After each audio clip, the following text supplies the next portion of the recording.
আমাদের ভাইদের উপর যে সকল আনসাররা আঘাত করেছে তাদেরকে 24 ঘন্টার মধ্যে গ্রেফতার করতে হবে।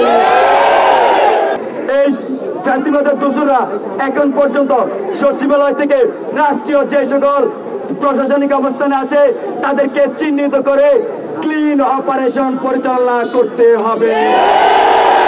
আমরা দেখেছি এই গণঅভ্যুত্থানের সরকার গঠনের পর খুনি হাসিনার দোষরেরা একটার পর একটা ষড়যন্ত্র করে যাচ্ছে।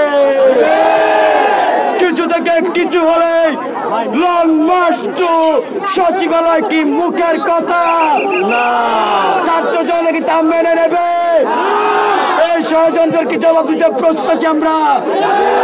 তাহলে আজকে এখান থেকে জানিয়ে দিতে চাই, যারা এই সরকারকে ষড়যন্ত্র করার জন্য পায়তারা করছেন, দিল্লিতে বসে স্টক কাটছে, তারা যদি আগামী দিন থেকে এই সচিবালয় রাস্তা ব্লক করে সরকারকে সময় না দিয়ে তাদেরকে ছাত্র জনতার সমুচিত জবাব দেবে।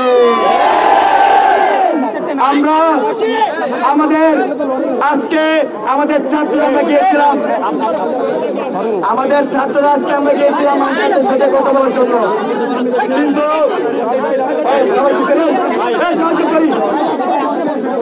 সবাই চুপ করি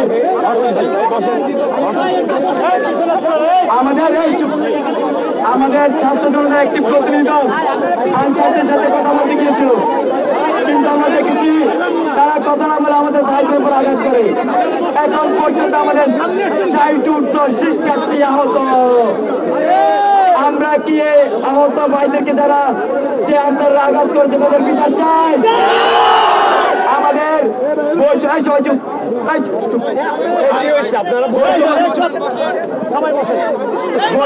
ছাত্র আন্দোলনের পক্ষ থেকে আমাদের 3টি দাবি।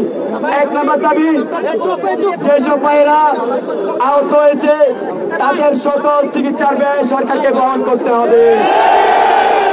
আমাদের 2 নম্বর দাবি, আমাদের ভাইদের উপর যে সকল আনসাররা আঘাত করেছে তাদেরকে 24 ঘন্টার মধ্যে গ্রেফতার করতে হবে। আমাদের 3 নম্বর দাবি এবং যেটি বিশেষ দাবি, এই ফ্যাসিবাদের দোষরা এখন পর্যন্ত সচিবালয় থেকে রাষ্ট্রীয় যে সকল প্রশাসনিক অবস্থানে আছে তাদেরকে চিহ্নিত করে ক্লিন অপারেশন পরিচালনা করতে হবে। ক্লিন অপারেশনের মাধ্যমে এইসব ফ্যাসিবাদী দোষরদের, ষড়যন্ত্রকারীদের অনতিবিলম্বে গ্রেপ্তার আওতায় তাদেরকে বিচারের সম্মুখীন করতে হবে। বন্ধুগণ, বৈষম্য বিরোধী ছাত্র আন্দোলন একটি 5ই আগস্ট ঘটিয়েছে, একটি গণঅভ্যুত্থানের নেতৃত্ব দিয়েছে।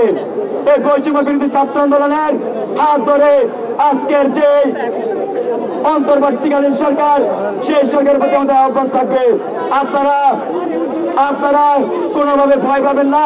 ছাত্র জনতা আপনাদের পাশে আছে, আপনারা শুধু জনবান্ধব কাজ করে যাবেন। যদি আপনারা জনগণের ভাষার বাইরে কথা বলেন তাহলে কিন্তু আপনাদেরকে ছাড় দেওয়া হবে না। এর মাধ্যমে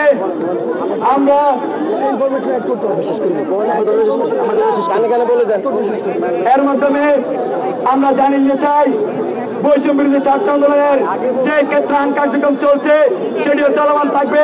দেশবাসীর জন্য বৈষম্য বিরোধী ছাত্র আন্দোলন রয়েছে, আগামী দিনগুলো লড়বে, এই বলে আমি আমার বক্তব্য শেষ করছি। ধন্যবাদ সবাই।